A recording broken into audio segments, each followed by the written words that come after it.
Fala galera, tudo bem com vocês? Estamos aqui para mais um podcast. Esse podcast ele tá internacional, porque a gente não está fazendo no nosso estúdio, a gente está fora de São Paulo, estamos aqui direto de Piracicaba. E tirando eu aqui nessa mesa, toda essa galera aqui já participou de missões, amém? Temos uma participação aqui mais que especial, Pastor Elias, ex-missionário, ex não, né? Porque quem é missionário sempre é missionário, né, pastor? É isso. Pastor Elias, já foi da Jocum, fez missões ali na Amazônia. Ele é a verdadeira versão do Tarzan brasileiro. A gente pode falar isso aqui. Pode falar dessa Nova forma, né? É a verdadeira versão. Amém? E desse lado aqui nós temos elas aqui, ó. Acabaram de vir de Melgaço. Estão postando em tudo quanto é rede social, Facebook, Instagram, TikTok, Snapchat, né, Twitch, a gente fomos em Melgaço, E ali na ponta nós temos ali, né, quem? O Salgadinho de Melgaço. Amém? Pastor Wesley com a gente aqui em nome de Jesus. Não podia ser diferente. Amém. Amém. E nós vamos falar sobre, hoje nós vamos falar sobre missões, porque missões é algo que está em pauta há tanto tempo do Evangelho do Senhor. O próprio Cristo nos dá instruções: ide pelo mundo e pregai o Evangelho a toda criatura em nome de Jesus Cristo. Eu vou começar aqui com o pastor Elias e o pastor Wesley, que eles têm compromisso, amém? Depois eu vou seguir com as novas recentes missionárias aqui de Melgaço, em nome de Jesus, amém? Amém? Pastor, conta para nós um pouquinho, né? Eu sei que a gente vai tentar ser o mais breve possível, que o pastor tem compromisso. Como é que começou a missão? Que tempo que foi que o pastor foi fazer missão lá na Amazônia mesmo, né? Sim. Eu cresci fui criado num lar cristão. Foi uma provisão de Deus que eu tenha conseguido esse lar, né? Porque meu pai ele faleceu quando eu tinha 3 anos, minha mãe ela abandonou eu e minha irmã, deixou a gente com famílias diferentes e uma família de tios me encontrou e eles que me criaram. Nossa, eu cresci então num ambiente em que a Bíblia Sagrada era lida, a gente frequentava culto, e quando eu tinha 12 anos, depois que eu ouvi um pregador espanhol que morava aqui em Ourinhos, tinha uma editora, eu ouvi ele pregando aqui em Piracicaba, eu cheguei a uma conclusão de que minha vida não seria a mesma assim dali pela frente. Nossa, eu concluí que eu tinha o dever sagrado de pregar o Evangelho. Glória a Deus. Foi uma coisa que pesou forte em mim, que eu poderia fazer muitas coisas, mas essa não podia ficar de fora. E daí quando eu lembro que eu fui guarda-mirim, depois fiz o Senai e tal, e entrei na Caterpillar como um estagiário, com 15 anos de idade, na época podia. Isso. E eu lembro, um belo dia, quando eu estava indo para a Caterpillar para fazer os primeiros acertos, numa praça aqui pertinho do terminal de ônibus, eu olhei para cima e falei: Deus, eu estou entrando lá agora porque eu não tenho como ir agora para missões. Mas quando o Senhor me disser saia dali, eu vou sair e vou para a missão. Nossa. Só que durante esse tempo, entre 15 e 18 anos, eu comecei a ir para alguns lugares nas redondezas aqui de Piracicaba e depois eu estendi. Comecei a ir para cidadezinhas aqui no interior. Eu levava 2 fantoches, um lençol, e no local eu pedia para alguém segurar uma extremidade à outra e ficava fazendo evangelismo para a criança com 2 fantoches. Nossa, que legal. Esse aqui o evangelista, esse aqui o não convertido, e ele se convertia no final. Depois eu ainda fazia o apelo com o fantoche para alguém aceitar Jesus. Então foi uma experiência muito incrível. Eu fui para sítios, eu ia na porteira, do sítio, batia a palma ali, pedia para conversar com a família, dava super certo isso. Eu era um menino de 16, depois 17 anos. Foi muito legal. Só que quando eu fiz 17, começou a chover cartas de agências missionárias na minha casa, do nada, assim. Do nada? Com notícias de missionários, com motivos de oração por missões. Eu não lembro mais os nomes das missões, mas começou a chegar para mim. E eu comecei a orar sobre aquilo. Eu lembro que a minha tia começou a ficar preocupada com isso, porque o emprego que eu consegui foi na Caterpillar, uma empresa aqui. Ela falava, Júnior do céu, que eles me chamam de Júnior lá. Vocês podem continuar me chamando de Elias, porque eu nem sei mais quem é o Júnior.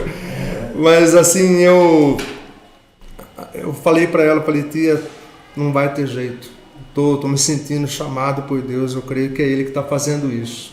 Nossa, e aí apareceu uma pessoa da Jocum, que eu não conhecia até então, começou a me contar histórias envolvendo Kings Kids, falou de uma base na Jocum, que era a base de Porto Velho, onde tinha um treinamento de missões transculturais. De início eu queria ir para São Tomé e Príncipe, na África. Sim. Só que quando eu fui primeiro eu fui para a Jocum de São Paulo. Sim. Fiz a ETED ali, trabalhei com o pessoal da Praça, da Sé. Sim. Fiz um trabalho em favelas nessa época. Depois disso eu saí, fui para Rondônia, na base de Porto Velho. Fiz missões transculturais. Tinha um curso chamado Introdução à Etnolinguística e Estudos Culturais. É o primeiro curso. Uhum. Depois eu fiz cursos na área de fonologia, coisas assim da linguística e antropologia, porque eu comecei a me inclinar para os indígenas. Uhum. Comecei estudando a língua dos Caritiana, fiz amizade com Tenharins e fui morar um tempo com Cinta Largas. Essa foi uma época assim incrível, mas muito incrível. Esse foi um ponto de partida para eu conhecer os Sateré Maué, que são um povo assim lindo. Todos eles são Cinta Larga. Eu retomei assim o contato com eles, que agora muitos têm WhatsApp. Então eu converso com a família do cacique, do líder do Cinta Larga, de vez em quando por aqui, e retomei um contato lindo com o pessoal do Sateré Maué depois que eles me encontraram aqui em Piracicaba. Isso foi 24 anos depois que eu estive lá. Que você esteve lá fazendo missão com o pessoal. Assim, quando eu saí de lá... Cinta Largas é uma tribo. É uma tribo. E aí se chama Cinta Largas porque os caras... Eles usavam na área do umbigo uma faixa feita com, eu acredito que era envira, uma casca de árvore, da qual se faz corda para arco e vários artesanatos. Eles usavam para cobrir o umbigo. Eu suponho, isso aí eu não lembro direito, mas eu suponho que era alguma coisa a ver com o pudor na ótica do Cinta Larga, tem que cobrir o umbigo. Entendeu? E tem os detalhes das vestimentas deles ali. Aí tem lá naquela área Cinta Larga, Zoró, Gavião, são alguns que falam línguas parecidas, né? Então o trabalho que a gente estava fazendo, e assim eu falo que eu estava fazendo, mas eu comecei ali com missionários que já estavam ali há muito tempo. Tem o Israel, tem um casal, cara, que eu espero que vocês conheçam, o Cledson e a Ruth Néia. Cara, eles são assim... uma família missionária incrível. Eles são hoje, eles promovem workshops de tradução da Bíblia para línguas da Papua Nova Guiné. Nossa! E é um trabalho assim poderoso. Muito forte. Um dos melhores trabalhos que eu conheço, são missionários assim de peso ali. E os Sateré são uma gracinha. Eles são, nossa, incríveis. E a família que eu convivi mais, o Francisco, a Celina. Daí eles tinham as meninas, que eram a Meire, a mais velha, Miriam, Nira e a Débora. E o menino Isaac. Com exceção do Isaac, que está fazendo faculdade, todos eles são dedicados à missão. Nossa! Todos eles são obreiros de Deus, assim. Vale muito a pena conhecer e investir no trabalho. Porque essa família conheceu Cristo através do pastor e do Jocum. O Francisco e a Celina, eles conheceram Cristo há uns 45 ou 48 anos atrás, por meio de missionários da Jocum que foram morar em Emaués. Sim. Então eles são convertidos de longa data e são obreiros assim com uma experiência fabulosa assim no campo. E aí quando eles conheceram Cristo, foram para missões, ali o Senhor começou a trabalhar de uma forma poderosa na vida deles. Eu falo que foi eles que trabalharam de uma forma poderosa na minha. O Francisco e a Celina já eram obreiros do Senhor. O nosso encontro foi um encontro assim de irmãos. O Francisco e a Celina são de qual tribo? Sateré Maué. Sateré Maué. É o modo de falar, porque na verdade Sateré é um nome de um dos grupos que compõe um grupo muito maior, com Sim. nomes distintos, Sim. mas que falam a mesma língua e têm uma cultura parecida. Ah, que legal. Então, meio que nem todos concordam em ser chamados de Sateré. Mas convencionou-se chamar, então... Por conta organizações, né? Vamos falar assim, catalogação via FUNAI. O governo brasileiro catalogou eles no mesmo grupo, vamos falar. Nossa, que bênção. E aí eu acho que é mais ou menos isso. Aí o pastor chegou lá e começou a trabalhar com o pessoal, começou a fazer missão lá. Foi. E morou com esse povo. Foi. Nossa, que legal. E a receptividade do evangelho na tribo em geral era fácil ou tinha algumas? Quais são as dificuldades de um missionário nesse campo? O trabalho com indígenas, ele é um trabalho muito complexo, porque ele enfrenta uma forte resistência, uma forte oposição de órgãos ligados à universidade, por causa da antropologia, que querem preservar a cultura de uma certa forma intacta. Ele enfrenta daí órgãos governamentais. É uma coisa meio assim, tal, porque existe uma certa oposição. Porém, o catolicismo a Igreja Católica, ela está há muito tempo, pensa assim, trabalhando com indígenas. Então você chega em aldeias, muitas vezes, que já tem uma capela católica ali funcionando. Mas também já tem trabalhos cristãos espalhados assim por quase todo esse território, vamos dizer. Mas tem ainda aldeias que não ouviram uma apresentação significativa, completa assim, do Evangelho. Existe ainda ali hoje, a gente pode dizer hoje, em 2023, ainda existe aldeias indígenas que não chegou ainda a civilização. Tem aqueles que aqui não têm na nossa contato Amazônia. conosco. Nossa, que dificuldade, mas que bem seu trabalho que o pessoal está indo. Sim. Mas o Evangelho encontra alguma resistência, então ainda não. Até hoje nós temos problemas. Se chegar hoje, vamos enviar alguns missionários para pregar para determinadas tribos lá. Você vai ter um trabalho meio que restrito. Por exemplo, se você for para Maués, você vai trabalhar em Maués, na cidadezinha de Maués. É uma cidadezinha parecida, pelo que eu vi nas imagens ali, parecida com o Melgaço. Sim. E você vai trabalhar ali e a partir dali. Então, de repente, às vezes surgem oportunidades de você ir. Então, por exemplo, se um indígena amigo seu levar você até uma reserva, até uma aldeia, você entra tranquilo. Se você tentar ir por conta, você vai enfrentar assim, resistência de todo lado. Você vai enfrentar uma barreira que é indígena, você pode enfrentar uma barreira policial. Então, assim, não é um trabalho que você chega de qualquer jeito.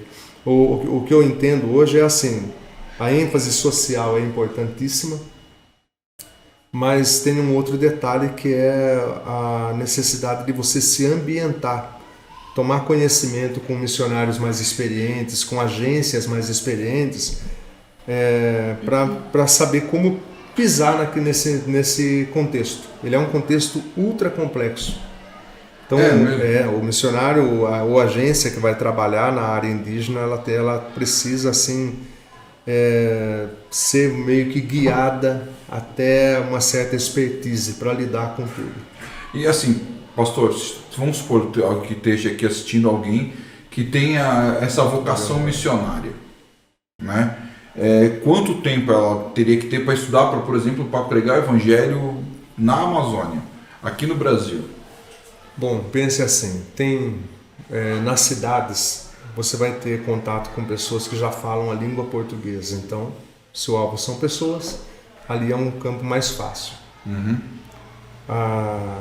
É importantíssimo daí que o missionário ele tenha uma forte preparação, uma base teológica para apresentar um evangelho inteiro. É importante que ele tenha conhecimento de antropologia, para ele não se chocar demasiadamente com aspectos da cultura. Sim. Porque para nós, por exemplo, para a gente, você sabe, um cara pode ser um mulherengo que sai com várias meninas, você entende isso aí. Isso. Mas você vê um cara casado com 4 mulheres ou 3 mulheres numa determinada aldeia, isso já meio que choca bastante quem é do nosso lado. Mas e você tem que estar preparado. É algo comum. Normal. Então, assim, você tem que ter uma preparação antropológica, né, um conhecimento de culturas, de costumes. E eu acho fundamental fundamental o conhecimento de linguística, técnicas para aprender uma língua que não tem uma escola para te ensinar.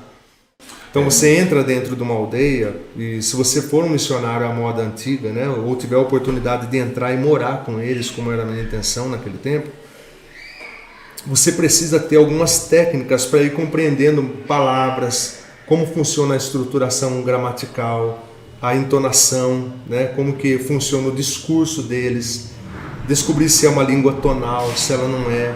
Então, quanto melhor for a sua preparação em linguística, melhor, mais rápido vai ser o seu aprendizado da cultura.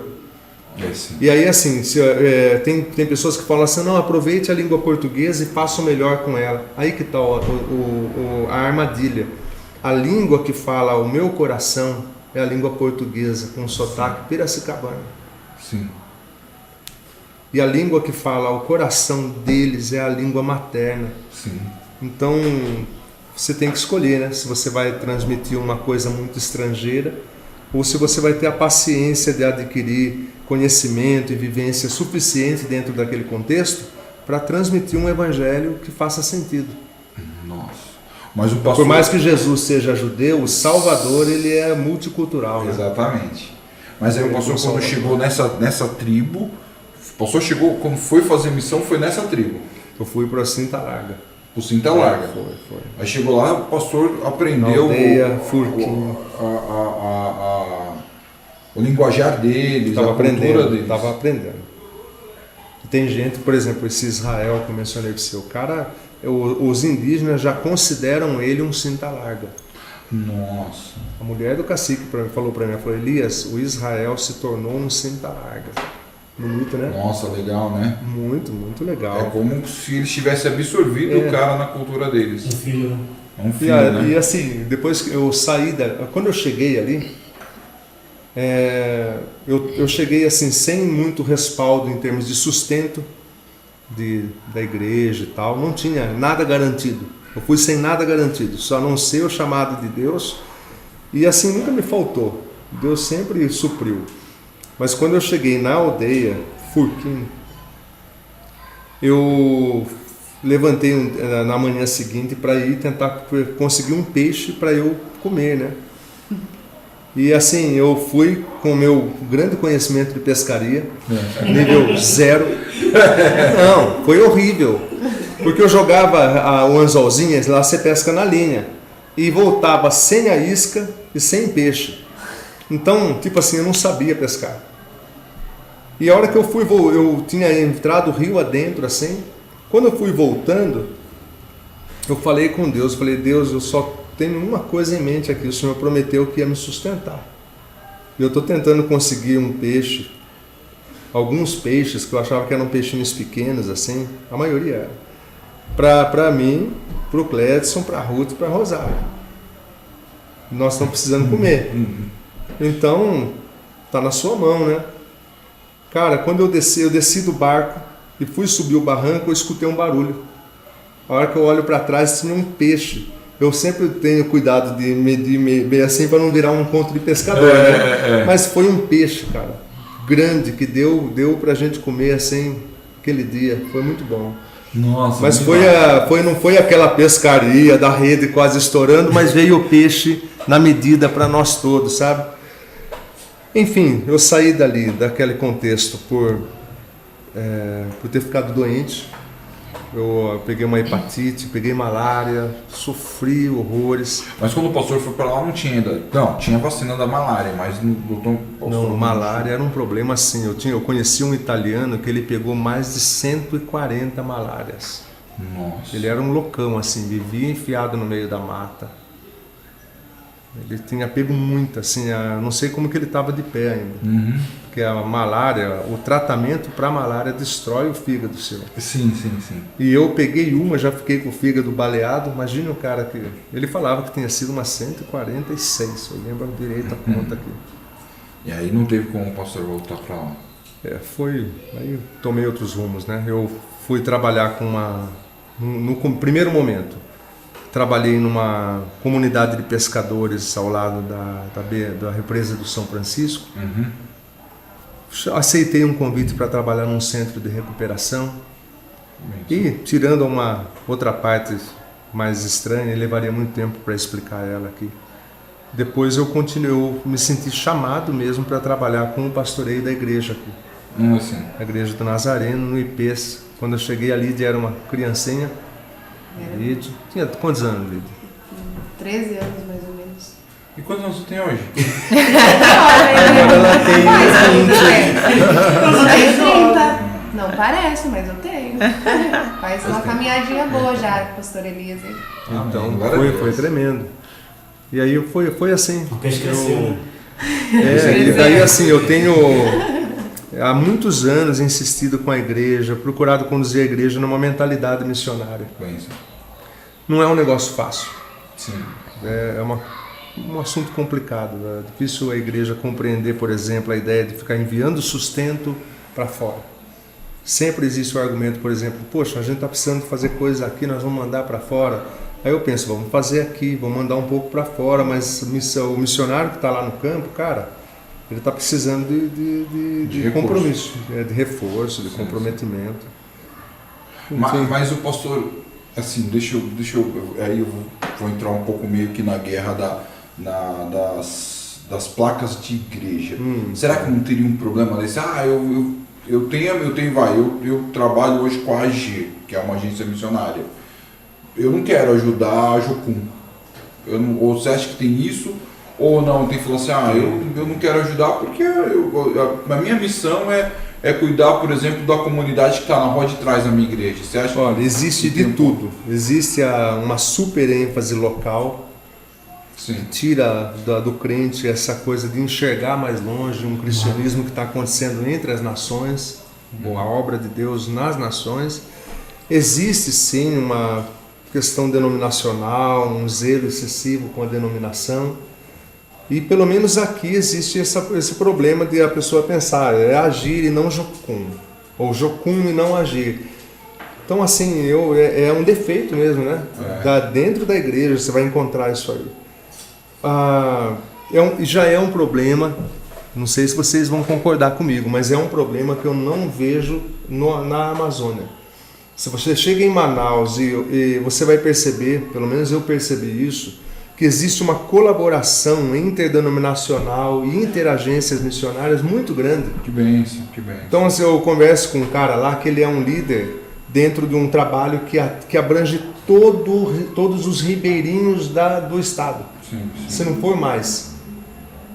Depois eu posso passar o contato para vocês até. Um cara assim maravilhoso. Só que quando você vai ver um evento que a Jocum está fazendo, um projeto que uma igreja, uma denominação está fazendo, sempre eles estão meio que juntos, contando, sabe? Bênção, são bem parceiros.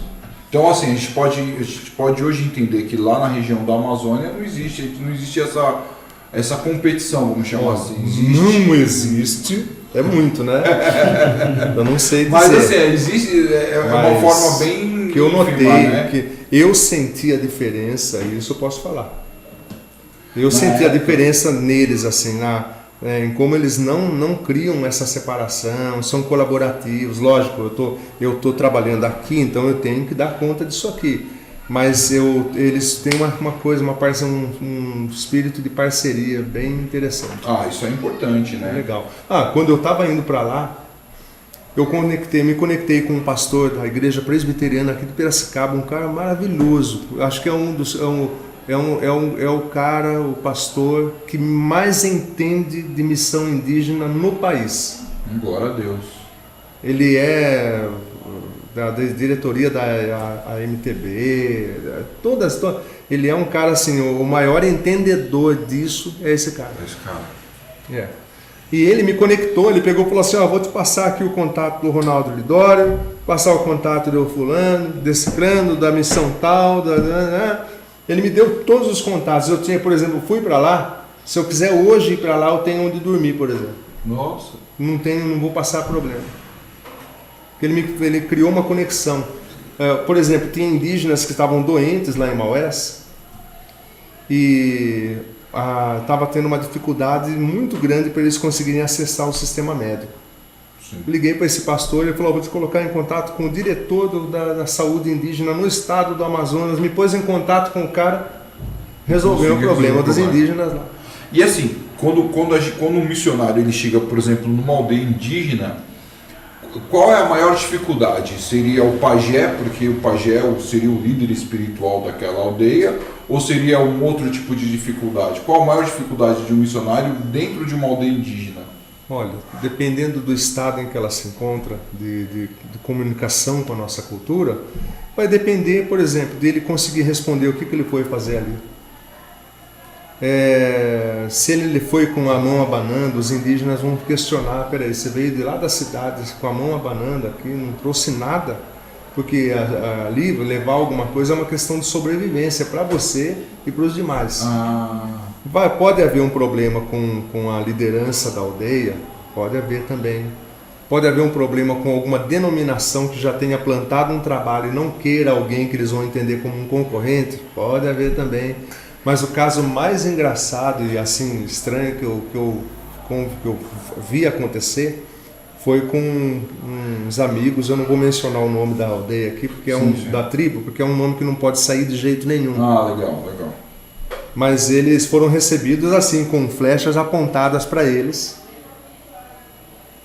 numa tribo, um povo que não tinha conexão com a nossa cultura, com mãos que vinham assim para tentar entender o que era isso aqui.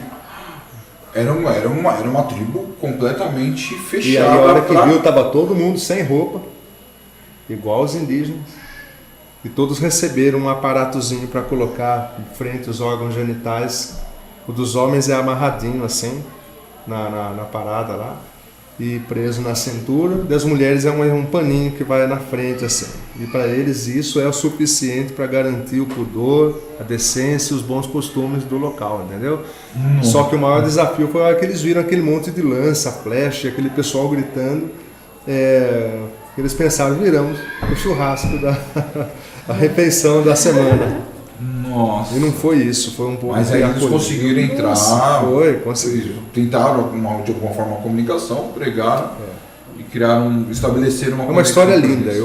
Depois eu passo um título de livro para vocês darem uma olhadinha nela. Legal. Que Brasil dentro do Brasil, né? Brasil dentro do Brasil, né? É que a gente pensa, né? A gente tem visão de missões, assim, a gente conhece muito missionário, né? Eu tenho lá na minha igreja a avó de uma membra da nossa igreja que ela fez 7 anos de Guiné-Bissau. Ela falava coisas assim, tipo, né? Porque você tem uma visão, né? Você chega na África, o problema da África é bruxaria. Ela falou assim: não, o maior problema da África hoje em dia é o islamismo, né? Que chegou com força naquele local. Então, ela falava assim: era muito mais fácil eu pregar o evangelho para uma família que tinha um vínculo com a bruxaria, porque aí você começa a pregar, o demônio cai. Mas quando eu chegava com uma família que ela tinha um vínculo com o Islã, eu tinha risco de vida, porque o Islã quer te matar. Então ela tinha essas dificuldades, né? Fora outras, porque ela foi enviada, né, com um pretexto, né, de ser diretora de uma escola, para implantar um ensino na aldeia que ela estava. E ali, como fundo de pano, ela pregava o evangelho para aquelas famílias. E ela falava assim que não tinha água. Então a água era 7 quilômetros de distância. Ela falou que quando chegou o primeiro poço, aí que eles conseguiram cavar o primeiro poço que tinha água, foi um dia de festa, todo mundo chorou. Ela falou assim que ela chorou, finalmente vou tomar um banho, né, de bacia, mas eu vou tomar um banho decente aqui nesse lugar. Eu consegui um contato agora lá no Moçambique, com uma empresa que cava poços, e estou conversando com pessoas daqui do Brasil que estão dispostas a patrocinar. Olha que bênção. Isso eu faço durante a semana em off, assim, para tentar, não, sim. Porque é uma forma de você levar o evangelho, né? É os presentes que você chega num local. Se você chega com um poço artesanal, numa aldeia lá na África, é o presente que você entra lá dentro. Sim. É incrível esse trabalho, pastor, é incrível. E aí o pastor tem vontade de voltar para fazer essas missões, ou hoje em dia está só na ajuda financeira e na oração? Olha, o que aconteceu quando os saterés chegaram aqui, a primeira coisa que eu pensei foi: Deus está me chamando de volta para lá. Aí eu conversei com a Kátia e ela que antes era mais irredutível, no sentido de não, a gente não sai daqui, ela já estava minha esposa.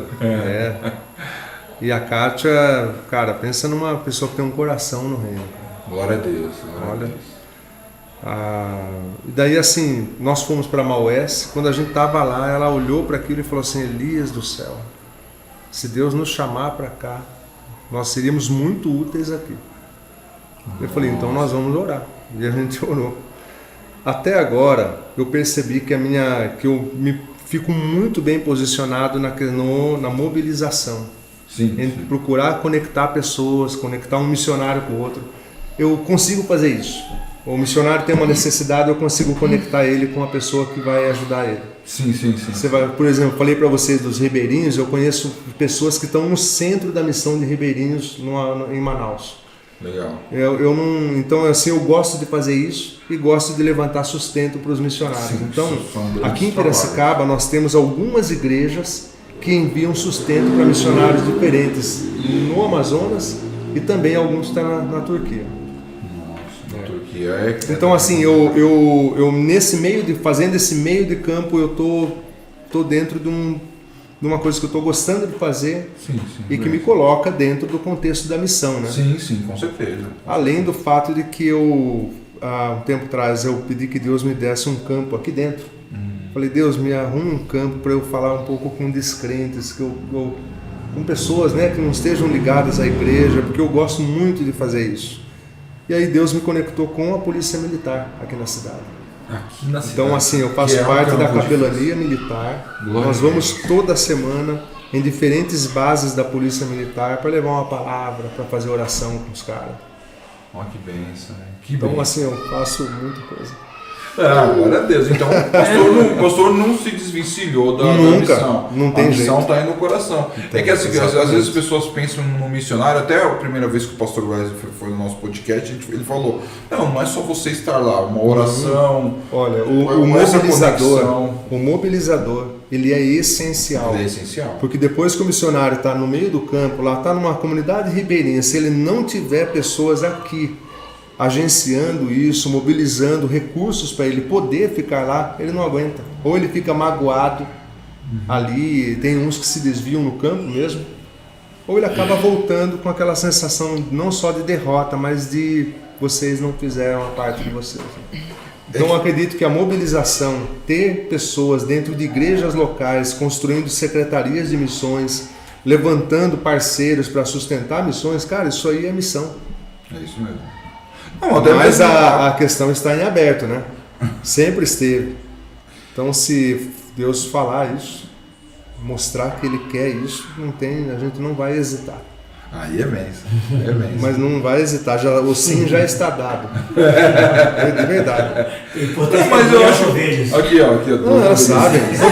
Olha, se a pessoa está comigo na igreja há pelo menos 2 anos e ela não tiver isso em mente, que é uma prioridade para nós, ela não ouve a pregação, tem alguma coisa tapando o ouvido dela. Sim. Mas eu acho que também o trabalho que hoje o pastor faz de capelania na polícia militar é uma coisa muito complexa. Porque o policial, eu sei porque eu sou filho de policial. Eu sou filho de policial e eu sei que o policial ele tem uma cabeça muito perturbada, porque é muito difícil você sair de manhã para trabalhar com um pensamento que talvez eu não volte. Sim. Né? E eu acabei de dar um beijo na minha esposa, nos meus filhos. E eu não estou indo, por exemplo, na Caterpillar trocar uma peça de um trator.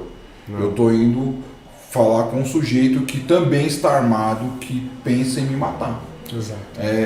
E a cabeça dele. Depende muito de onde você está trabalhando, né? Tem o nosso pessoal que vai no rodoviário. Eu também, agora não tenho ido, mas no corpo de bombeiro é outro clima. Bombeiro é muito feliz.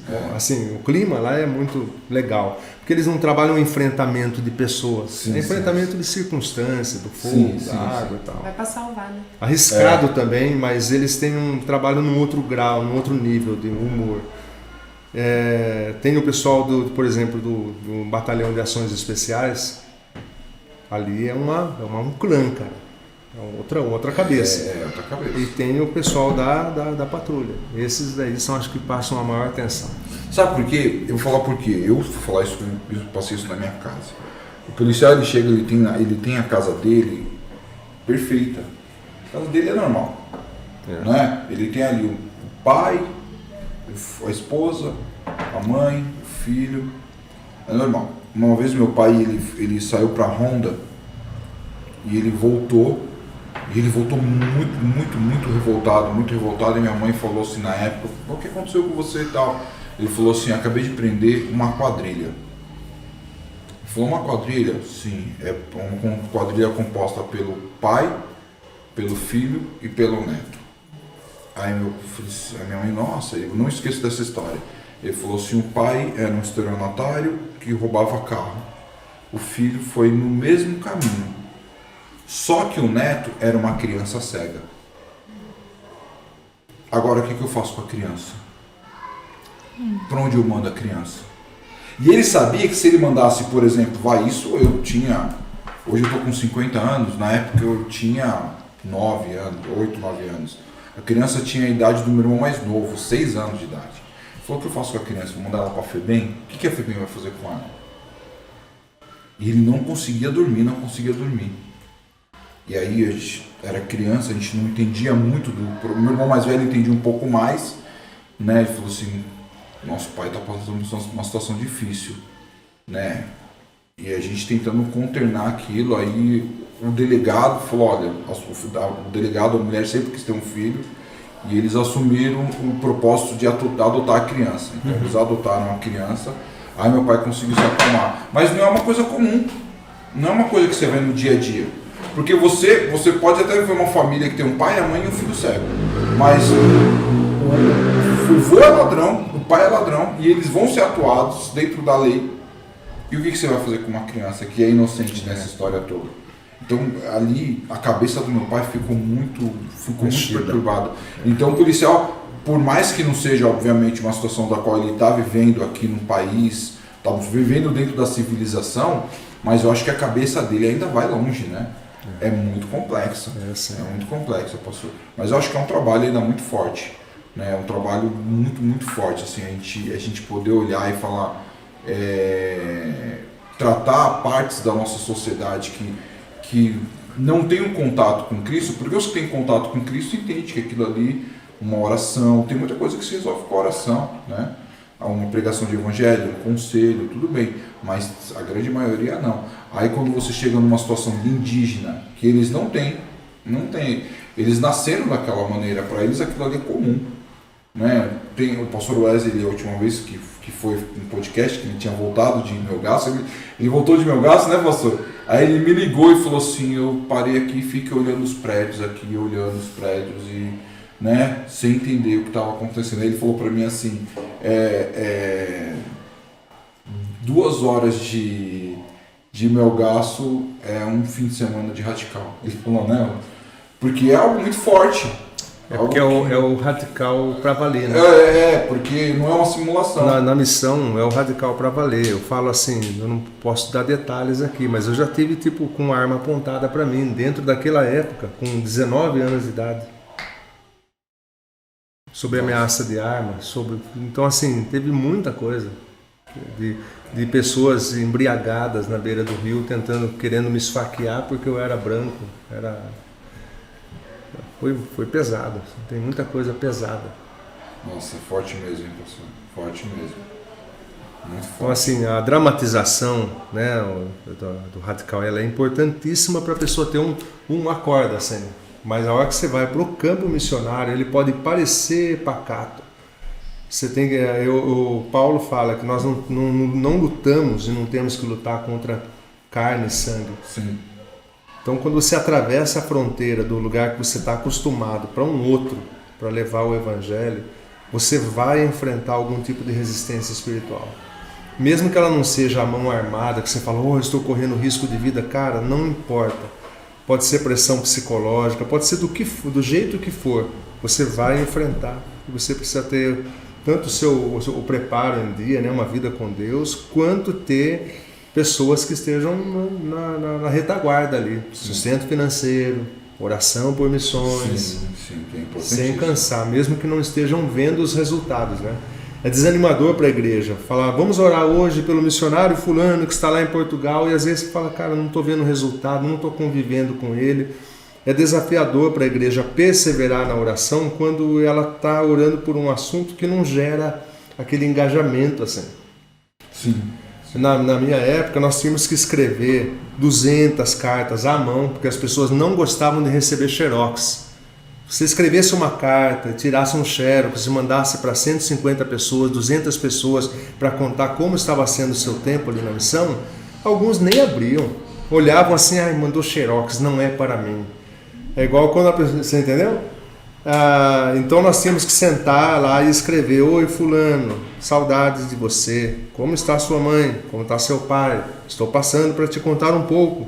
E esse pouco ali era bastante assim, você tinha que repetir isso em muitas outras cartas, envelopar todas e selar todas no correio na cidade, que a gente ia uma vez por semana ou uma vez a cada 2 semanas quando estava na base da Jocum. E quando você entrava na aldeia, era uma vez no mês, talvez ficasse 2 meses mergulhado lá, ou mais. Nossa. Teve uma situação que o casal que estava comigo, que eram meus líderes ali, eles precisavam ir para a cidade e eu dei meu cartão na mão deles. Falei, vejam se tem alguma coisa aí, usem. Eles estavam grávidos, né? E tipo assim, quando eu sair daqui, se tiver, tem. Se não tiver, vamos orar e vamos ver o que Deus faz, né?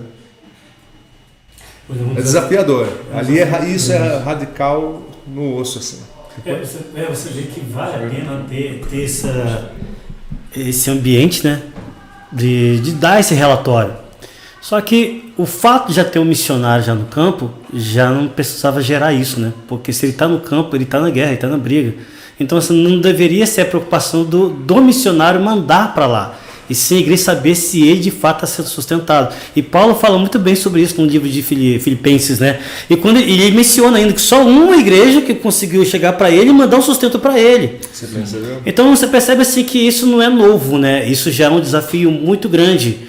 E fora essa questão da percepção da dificuldade cultural. A gente encara, nesse cenário que você contou aqui, pastor, essa realidade de que, por conta da cultura, houve desafios muito grandes, até mesmo de sua vida em risco sobre isso.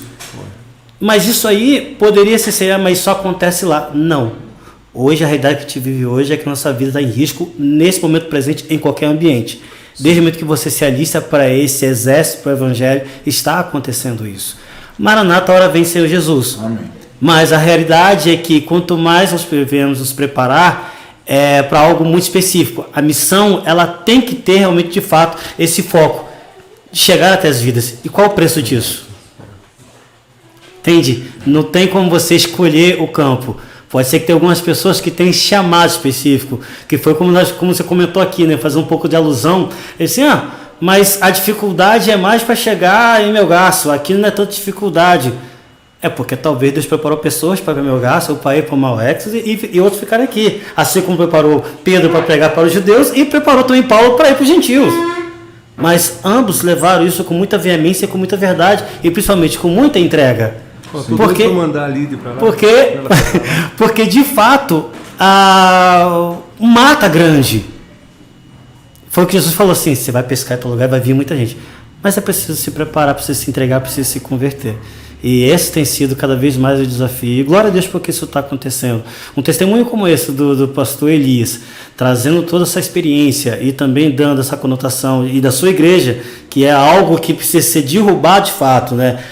Você que está vendo esse podcast agora pode pensar bem assim, um podcast de missões, mano, você pode ver podcast de muita coisa, não é que esse aqui é o melhor, mas ele é super importante. Verdade. Porque a igreja, ela nasceu para ser missionária. Nosso Deus, ele é missional. Então, por que a gente fazer podcast tantas coisas? Não é fazer uma ênfase contrária sobre isso, mas isso deveria ser o foco da igreja, falar cada vez mais sobre missões. A missão não começa quando você vai na igreja. A missão, de fato, ela é exemplificada, ela é vista de fato quando você sai dela, porque a igreja não é a entrada, ela é o ponto de partida. Então, quando eu entendo isso, quando você fala assim, se alguém está aqui na igreja aqui e não entendeu a minha mensagem, mano, tem algum problema com o ouvido dessa pessoa. Eu penso que a pessoa entra na missão quando ela entra em Cristo. Você se converteu, você está na missão. E o encontro como igreja para adorar, ele precisa estimular a pessoa para que na saída ela continue sendo a igreja. E sendo a igreja, sendo o seguidor de Jesus, ele vai achar maneiras de conectar pessoas a Cristo de uma forma ou de outra. Então, assim, até mesmo no contexto profissional, né? Sim. Você está trabalhando em qualquer coisa, você vai começar a olhar como um missionário. A intenção é tornar possível que uma pessoa conheça a fonte da vida, né, cara? Isso é muito sério. Tem um livro do John Stott, tem 2 livros que eu gosto muito. Um deles é um livro prático para ensino da igreja. Todo líder de missões da nossa igreja, eu sempre dou um livro para ele ler, mesmo que ele não faça nada com aquilo. Chama-se A Igreja Local e Missões, do pastor Edson Queiroz. É um falecido já, era da Igreja Batista de Santo André, em São Paulo.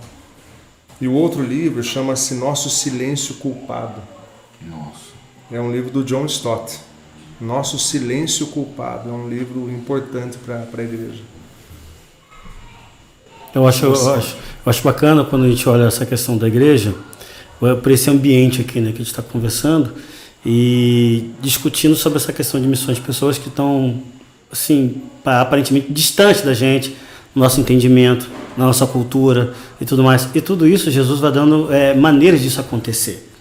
E aí volta aquela questão, né? Hoje eu estou confortável, eu estou cumprindo aquilo que Deus me deu, que é o caso que ele falou assim, hoje eu estou fazendo o quê? As conexões. Isso é super importante. Isso é importantíssimo. Porque alguém precisa estar aqui como esteio do missionário. Exato. Como é que o missionário de lá, às vezes, sem essa condição, eu estou longe pra caramba, como é que eu vou ligar e tal?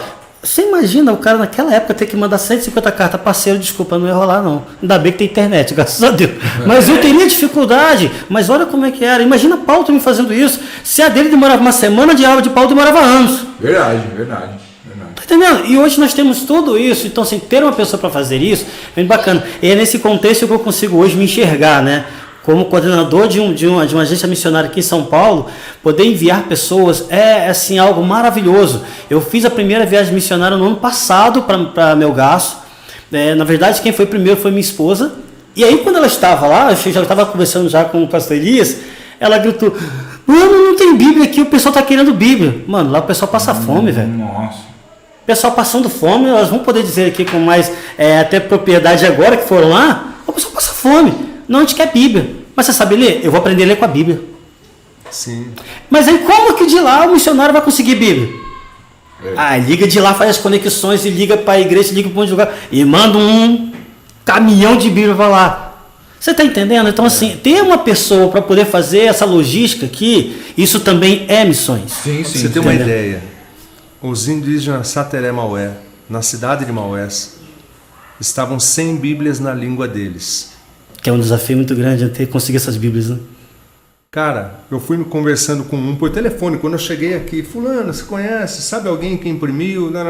Eu cheguei num cara que trabalha não com indígenas, mas com ribeirinhos, e ele tinha um lote de Bíblia em Sateré Maué. Nossa! Eu consegui fazer chegar neles. Nossa! Um lote de Bíblia para o povo de Maués que estava parado lá em Manaus.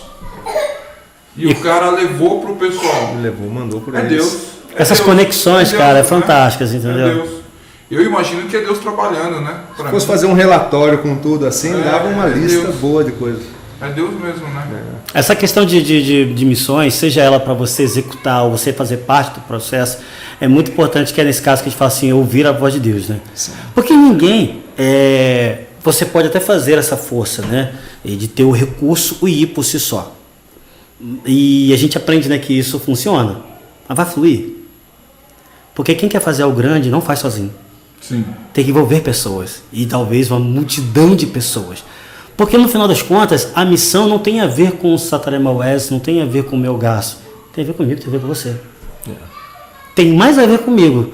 Quando eu me permito, e ele de fato é isso, é uma permissão realmente dá para o Espírito Santo te usar para você fazer a diferença no reino. Mas o primeiro impactado é você. Então, o primeiro a ganhar isso tudo, as vidas vão ganhar, às vezes não sabe nem o que está ganhando. Porque você um dia esteve naquele lado. Você não sabia o que estava ganhando. Hoje eu tenho uma certa visão daquilo que aquelas vidas irão ganhar. Porque sempre é algo novo que Deus tem para nos dar. Mas o que eu estou ganhando hoje como missionário? O que eu estou ganhando hoje, que é de graça, tá? Imerecedores que somos, Mas ganhamos, sim, cada vez mais intimidade. Todo o caminhar de Moisés, a partir do momento que ele foi chamado na sarça ardente até chegar no deserto, foi novidade para ele. Ele não sabia. Por mais que ele tinha toda a inteligência, como general, como estrategista e tudo mais, mas tudo foi uma novidade. A voltar para o Egito, derrubar o Egito da vida dele e tirar aquele povo de lá para levar para o deserto para comer todo dia, sem saber o que comer todo dia, mas todo dia comia. Então, assim, a realidade da missão, ela tem muito a ver com a disposição que eu tenho de fazer aquilo que Deus me comissionou para fazer. Legal. Não foi nem os homens, mas é literalmente uma novidade. Se deixar aqui esse podcast, de fato, ele vira assim, um livro de cada um aqui. Essa mesa está cheia aqui hoje, ela está pesada essa mesa, né? De pessoas com bastante experiências aqui. Mas o que torna isso fato é porque o primeiro passo foi dado. De entender que a minha vida não é mais a mesma. Ela não mudou porque agora eu tenho paz, é porque eu oro. Não, é porque literalmente eu me joguei no sobrenatural. Deixei de comer a comida do Egito para comer a comida do deserto, que uma vem da terra, a outra vem do céu. Não é verdade. Depende de fé. E missões nada é de que você jogar pro fé. E agora eu vou falar para você, uma coisa linda é quando você vê assim, a igreja começando a sacar essa mensagem e a fazer algo a respeito disso. Eu chamei aqui, olha, uma época, o Clédson com a Ruth, vieram dar curso, vieram pregar. Vieram alguns missionários aqui. E chegou o momento de um pastor nosso conhecer a Agir, o pastor Ailton, pai da Dedé, que está ali. Conheceu a Agir, começou a levar uma pessoa ou outra, me pediu, né? Eu falei, vai levando o pessoal e tal. Eu não tinha noção do que era, né? Mas o pessoal começou a ir e chegou o momento de eu ir também. E eu percebo assim que a Agir, ela tem essa chave para alavancar a igreja, para ajudar as pessoas a se mexerem. Então, um tempo atrás, a Fran e a Lid chegaram com essa conversa de que estavam sentindo vontade de ir para Melgar, sentiam que Deus queria que elas fossem para lá. Foi para mim, assim, um presente de Deus. Glória a Deus. Presente de Deus que isso tenha acontecido. Aí tem a resposta de oração. Presente de Deus, eu já estou pensando aqui, como que nós vamos sustentar a Lid lá agora? Por favor, agora é só Melgar, Sudoeste, só missões agora. Agora eu quero fazer uma pergunta Você tem uma carinha indígena. Parece indígena. Já começa a aprender Maués. Eu quero fazer uma pergunta para os dois pastores, né, missionários. Ixi, agora para o 01. Qual é a maior dificuldade de missões hoje, no quesito mundial, e qual seria a solução que vocês teriam para resolver essa dificuldade? Qual seria? Quem quer ser o primeiro? Maior dificuldade. Vamos lá, de quem está agenciando um treinamento para missionários. Como que você vê isso aí, Wesley? Eu acho que eu não vou nem muito para o treinamento. Nós tivemos um crossover de agências missionárias no dia 16 agora de julho. E dentro daquilo até que nós conversamos, que vocês tocaram no assunto, assim, a dificuldade de alguns missionários no campo de se relacionar, interagir, já que o foco é o mesmo. Eu, como também o próprio pastor falou, né? Acho que no campo não tem espaço para isso. Às vezes a dificuldade está mais no planejamento de quem está enviando do que necessariamente no campo. Quem está no campo, parceiro, qualquer ajuda é bem-vindo. Sim. Então, mas aqui no planejamento, às vezes pode ter dificuldade. Então, o foco dessa missão, desse crossover, foi trazer o seguinte: a gente precisa orar. Oração é a chave. Hoje a dificuldade é porque não tem orado sobre isso. Você ora por questões pontuais, você ora por pessoas que talvez que precisam, e não está errado as orações, tá? Não está errado essas orações.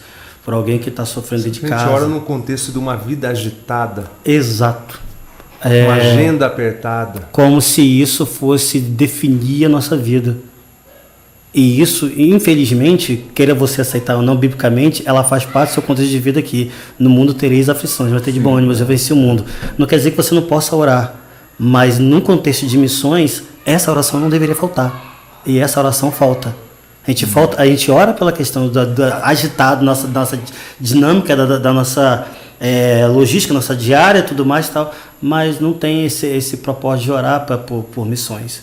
Então eu acredito que a dificuldade maior é isso, é ter intercessores para que isso aconteça. Porque a chave de missões é assim. Sim. Legal. Se você tiver essa galera, mano, entendeu? Porque a guerra só é ganha para aquele que está intercedendo. Olha a batalha que estava de Moisés e o povo ali. Enquanto Moisés estava com para cima ali, o povo estava ganhando. Mas parou de interceder no tempo e o povo perdeu. Então, assim, o que eu vejo da maior dificuldade é isso. Quando você coloca a oração, Deus na frente disso aí, nem as bandeiras das placas das agências, elas vão ser maiores que isso. Verdade. Porque quando você ora por aquilo acontecer, não está em foco quem está mandando, quem seja mandar, não. É que aquelas vidas sejam alcançadas. Entendeu? Então, para mim, acho que vencer a maior dificuldade é colocar o próprio orar. Então, a solução também é a mesma. É a mesma. Trazer pessoas que estejam nesse propósito. Porque, como nós vamos falar, e no grupo que nós temos hoje, gente, nós temos um grupo de missões hoje, no grupo que é do WhatsApp. Por quê? Você tem grupo de muita coisa, mas de missões é muito bacana ter isso. Porque esse é o nosso propósito. E a gente falava, não dá para fazer missões só com dinheiro. Falei isso? Falei? Tem que sair da oração e do joelho. Se você tem oração e joelho, o dinheiro vai vir. Verdade. Eu até hoje não paguei uma passagem minha para meu gasto. Todas eu ganhei. Glória a Deus. Todas eu ganhei. Entendeu? Assim, e tinha condições. Tive condições. Aí eu usei dinheiro para outra coisa. Eu quase fiquei sem dinheiro lá. Eu voltei sem dinheiro. Só com R$50 praticamente que eu voltei. Porque entreguei tudo lá. Deixa tudo lá. E não é com vaidade. É por orgulho de fazer parte de algo. Quando dá, a gente pede mais, né? E quando dá, a gente pede mais. Quando chega lá, gente, manda mais dinheiro, mais recurso, está precisando aqui. Então, assim, mas isso aí é o resultado de quem intercedeu. Verdade. A oração, a missão, ela é o resultado de quem está orando, de quem está enviando. Muito legal. Entendeu? Essa é a pegada. Pode ser que não chegou ao coração nem ao ouvido do pastor Elias quando ele estava lá. Mas eu garanto a você que tinha gente orando pela vida dele. Sim. Entendeu? E não há multidão, melhor ainda. Quanto mais oração, melhor. Eu penso assim, né? Não sei se biblicamente está no contexto de quanto mais oração, melhor. Mas o fato de ter alguém por trás te cobrindo já faz toda a diferença. Amém. Então, seja ela dificuldade, seja ela como consertar isso, oração. Pode crer. Pode falar. Então, do meu ponto de vista, eu acredito que tem muitos missionários que são enviados para o campo e eles saem de igrejas doentes, de projetos de igreja mal construídos. E assim, quando você chega e prega o evangelho, de alguma forma você quer reproduzir uma noção de igreja. Se você não tem um projeto que seja abrangente o suficiente, você vai acabar plantando uma coisa com vamos falar, as falhas que você recebeu de nascença ali. Então, uma coisa que eu acho que, falar a verdade, é um desafio, não é fácil conceber. O Edson de Queiroz dá isso pronto para você, uma parte disso. Ele fala da igreja se reunir, ter reunião de oração por missões. Sim. Eu conheci uma menina dessa igreja, ela falou, olha, nossa igreja se encontra mesmo toda semana para orar por missões. E ela foi enviada, agora estou tentando lembrar os detalhes, mas deixa para lá. Só que um outro detalhe que ele coloca ali é um treinamento, o missionário ser alguém cujo primeiro treinamento foi dado dentro de uma igreja local sadia. Leituras, acompanhamento, desafios, tarefas a cumprir, para que ele seja aqui o cara que ele disse que ele vai ser lá. Porque se eu não sou aqui um crente que cultiva a comunhão com os demais, que evangeliza as pessoas que estão sem Cristo, que medita na palavra e vive uma vida de oração, se aqui eu não adoro, eu não tenho... Cara, eu estou saindo daqui com falhas graves de discipulado. Então pensa assim, eu tenho um começo no discipulado básico. Imagina um cara que chega a se tornar um pastor, mas ele tem falhas que deviam ter sido superadas no tempo em que ele estava recebendo o primeiro alimento espiritual. Então a gente vai ter um monte de obreiros no pastoreio, nos púlpitos das igrejas, no campo missionário, que tem falhas graves concernentes ao tempo da introdução dele na fé e de como ele viveu aquela realidade que ele chama de igreja. Então tem pessoas que acham assim, eu tenho que fazer missões porque eu estou revoltado com a igreja, ou a igreja é isso, a igreja é aquilo, e ele quer ir para o campo missionário. Rapaz do céu, você tem que enviar para o campo uma pessoa que ama a igreja e só foi para o campo porque ela sabe que Deus chamou. A gente chama isso, o meu sogro, né, missionário de muitos anos, ele chama isso de compensação de pecado. Como ele não foi tratado ali, ele leva essa frustração tudo para o campo. Olha isso. E o campo não vai tratar disso. As pessoas até serão abençoadas e curadas. Você acredita nisso? Porque foi isso que aconteceu com Pedro. Sim. Assim que Jesus ele deu toda a sinopse, assim dizer, do evangelho no sermão da montanha e tudo mais, tal, ele conclui assim dizendo, olha, se vocês entenderam o que eu falei, vocês são semelhantes àqueles homens que edificaram a sua casa na rocha, que pode vir tudo e vocês continuam firmes. Mas se vocês não entenderam, vocês são aqueles que construíram a sua casa na areia. Aí cai tudo. Aí, consequentemente, o que vai acontecer? Você vai ser frustrado. Aí eles saíram dali e foram para onde? E foram servir. Agora vocês vão, curem os enfermos, expulsam demônios e tudo mais. E eles fizeram tudo isso. Aí Jesus falou assim, vocês têm que estar felizes porque o nome de vocês está escrito da vida. Mas você observa que toda essa trajetória, quando chegou no final, Jesus falou assim, Pedro, quando você se converter, você apacenta minhas ovelhas. Quando então, você se converter. Então assim, dá para expulsar demônio, dá para curar enfermo, dá para fazer um monte de coisa. E ainda assim você não ser convertido. Então assim, missão, você não envia soldado raso, parceiro. Atos 13 mostra o Espírito Santo escolhendo os melhores dentre os melhores ali. Sim, Saulo e o Barnabé estavam no meio de homens que viviam em jejum, adorando a Deus, servindo a Deus, e aí ele aponta, eu quero esses dois aqui. Agora, normalmente, é muito comum, eu falo assim, experiência agora de 17 anos só no pastoreio. Então, uma igreja local e convivendo com outros pastores de igrejas, eu vejo assim que tem muita gente que elas saem para a missão com uma motivação toda errada, com uma noção de igreja toda errada e com um conhecimento precário do evangelho. Precário. Verdade. Então tem a parte cognitiva que devia ter, né? E tem a parte lá da formação do sujeito dentro do contexto de uma comunidade, né? Você entende, né, pastor? A pessoa não quer evangelizar o vizinho, não quer fazer um trabalho local, mas quer fazer o trabalho lá no outro estado. Aí você fala, peraí, eu quero que se Deus chamar você para ir para outro estado, eu quero estar aqui para te enviar. Mas qual que é a sua mesmo? Eu não estou vendo você sendo isso aqui. Você tem que ir lá para ser? Isso é complicado, né? Você entende aquela história, né? Deus, meu chamado é para pregar lá na Europa, mas não bota um folheto no portão da casa. Então assim, mas assim, eu fui chamado para ser missionário em Orlando, Flórida, mais especificamente na Disney. Então assim, você vê que tem um cara que quer ir para a África, mas ele tem a ilusão, é uma fantasia, de que chegando lá vai vir uma coisa sobre ele que ele vai ser, o que ele não consegue ser aqui, não decidiu ser aqui.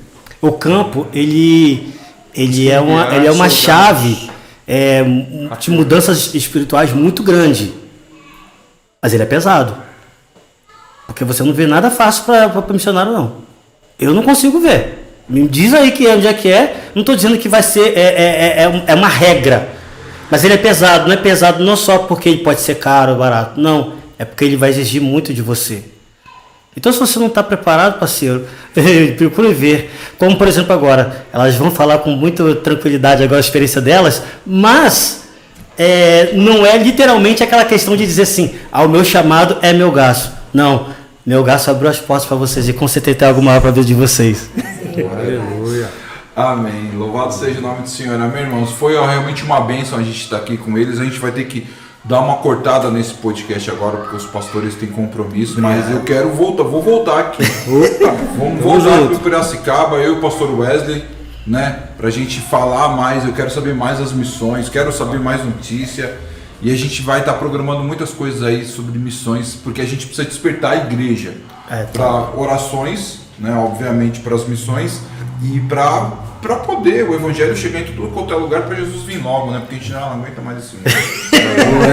Quero agradecer aí a presença do pastor Elias, prazer em conhecer o pastor. Pastor Elias, nosso parceiro, sempre com a gente aqui. Amém. E sempre abençoando nossa mesa em nome de Jesus.